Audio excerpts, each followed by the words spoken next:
All right, buckle up, because this story has everything: corporate drama, international intrigue, and a billionaire escaping justice in the most absurdly cinematic way possible.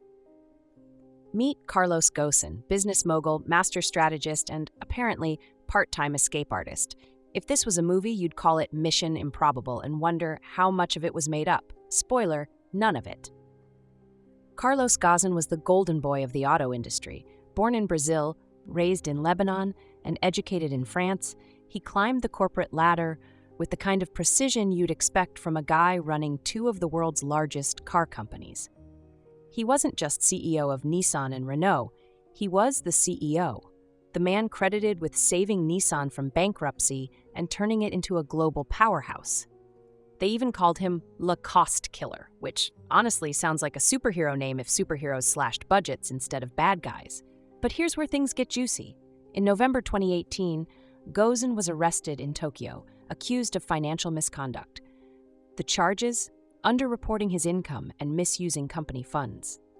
Nissan, once his loyal kingdom, turned on him faster than a reality TV alliance. Suddenly, the man who had been celebrated as a genius was being paraded in handcuffs through the Japanese legal system, which, let's be real, is about as forgiving as a steel trap. Ghosn denied everything, claiming he was the victim of a corporate coup. And honestly, it wasn't that hard to believe.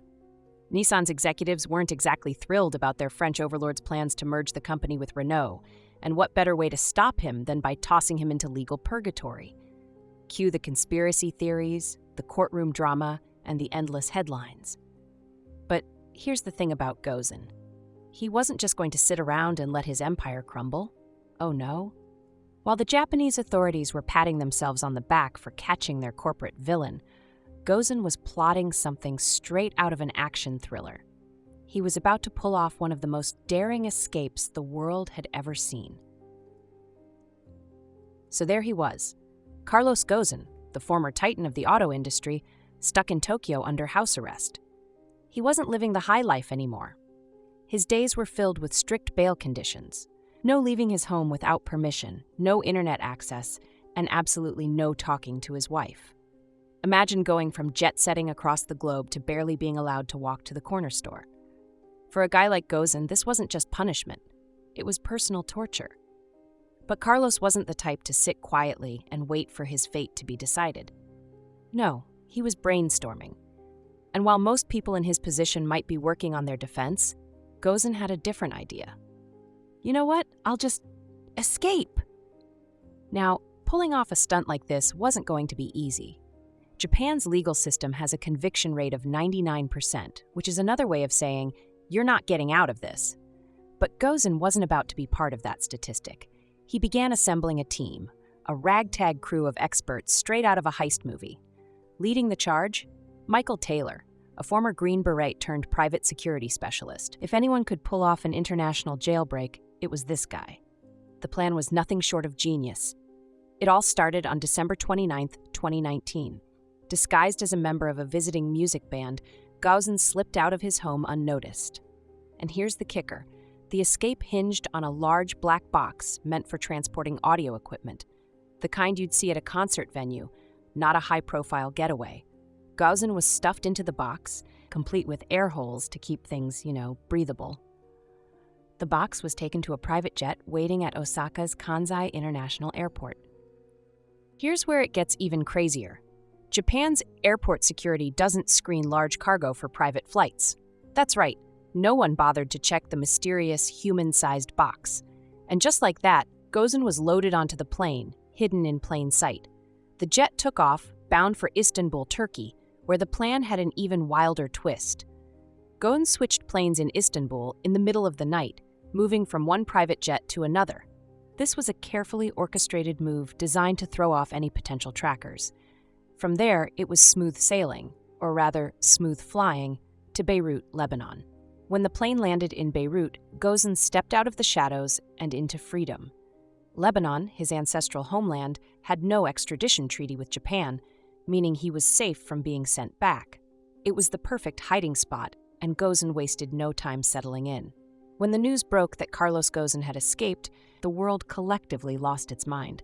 The man who was supposed to be under tight surveillance in Japan was suddenly giving a press conference in Beirut, looking smugger than a cat that got away with eating the entire Thanksgiving turkey. Japan's legal system? Embarrassed. Nissan? Outraged. The internet? Fully entertained. Ghosn wasted no time telling his side of the story.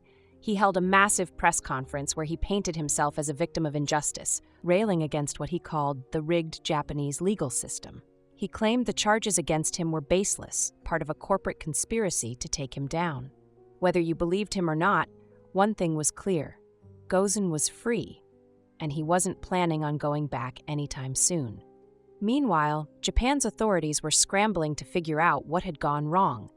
How had a high-profile defendant under house arrest managed to vanish without a trace? The finger-pointing began almost immediately. Airport security was blamed for not inspecting the audio equipment case. The private security firm watching Ghosn's house claimed they were following the rules. Even the justice minister got involved, declaring the escape a blatant act of disrespect. But here's where things got even more interesting. The fallout wasn't just about Ghosn. Michael Taylor, the former Green Beret who masterminded the escape, and his son, Peter, were arrested in the U.S. and later extradited to Japan. The Taylors were sentenced to prison for their role in the operation, though they maintained that they were simply doing what they'd been hired to do. Back in Lebanon, Ghosn was living large.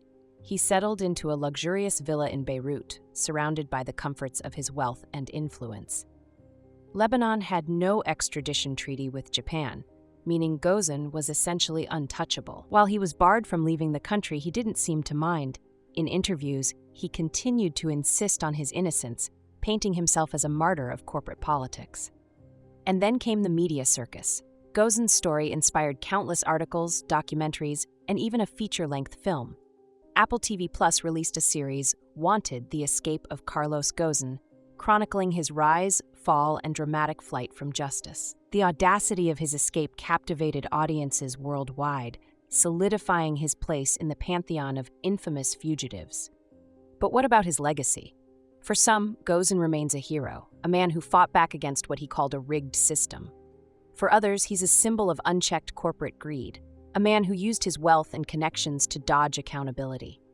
Either way, his story is one for the history books, a real-life thriller that left the world asking, did that really happen? The Carlos Ghosn saga is a wild reminder that truth is often stranger than fiction. Whether you see him as a villain, a victim, or just a guy with an impeccable sense of timing, one thing's for sure, Carlos Ghosn knows how to make an exit. Thanks for tuning into Talescape. Don't forget to like, comment, and subscribe for more stories that blur the line between reality and a Hollywood blockbuster.